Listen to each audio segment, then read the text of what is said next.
Hello and welcome to the Intentional channel on political affairs in Nigeria.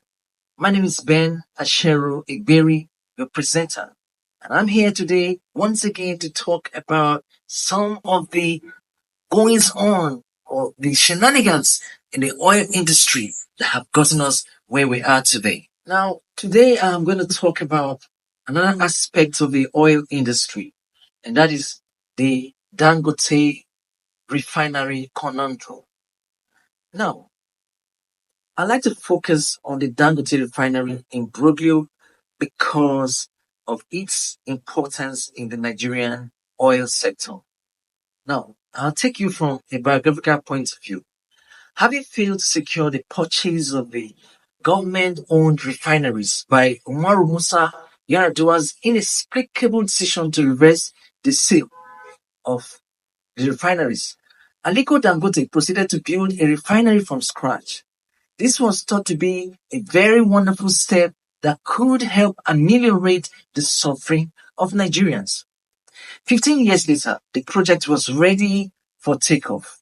Refining oil locally, like any other form of local production, is what Nigeria or any other nation needs to bring about economic growth and development, including helping ensure the nation's currency devaluation through an improved balance of trade. Also, importing commodities with our weak naira is putting undue pressure on the economy and serious hardship on the people.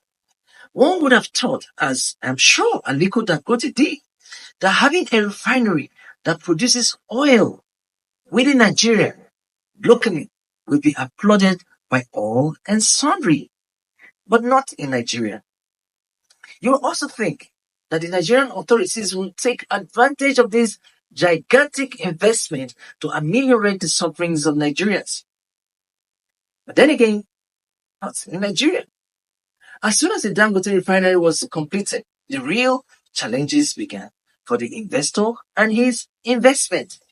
The challenges ranged from the mysterious to the outright ridiculous.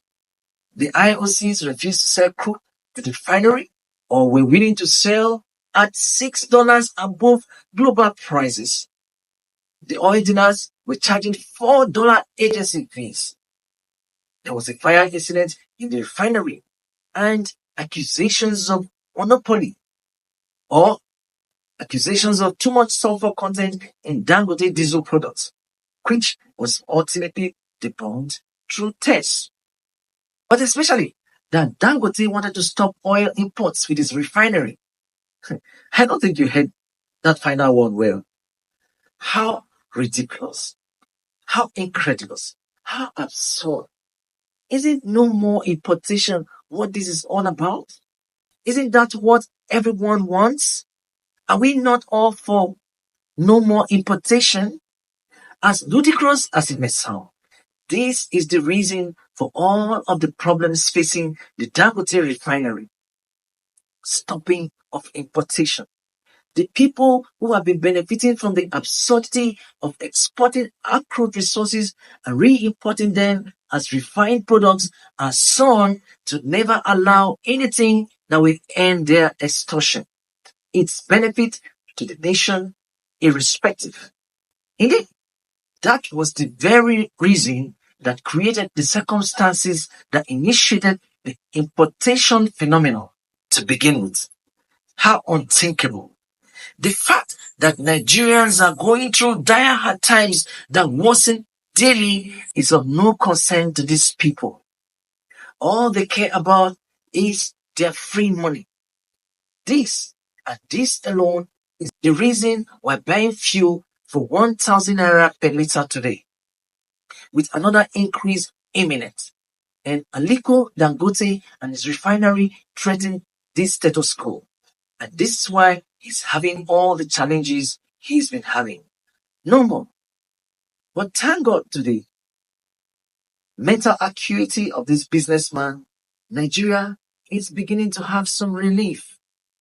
As of last week, there was an announcement that the cost of petrol from Dangote Refinery is coming down to 860 something naira.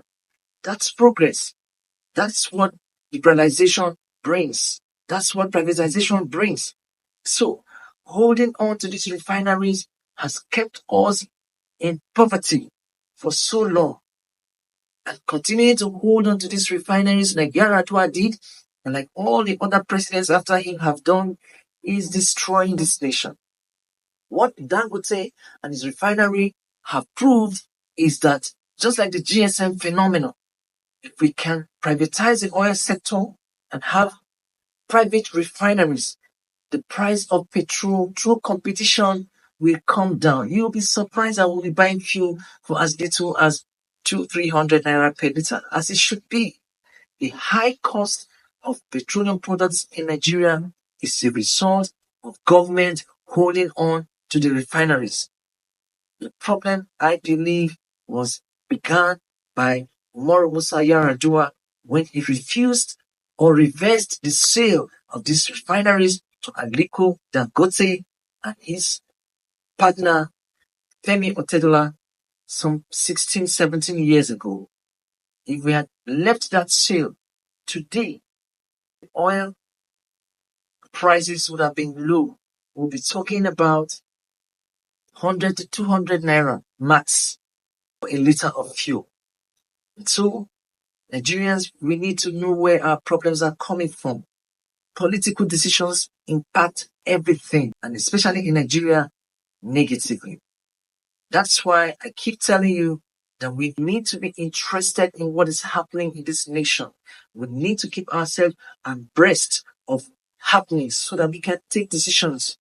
The beauty of democracy is hindsight, like I keep saying. Democracy affords us an opportunity to take decisions based on people's previous actions. If you have not, please do well to subscribe to this channel. Come back again and again. Keep yourself abreast of the goings on in this country so that when the election time comes, we will take the rightful decisions and make the rightful choices that will help this nation to grow. Nigeria must grow. Nigeria must make progress. We will leave this hellhole that we have found ourselves. We must make progress. Thank you and God bless you.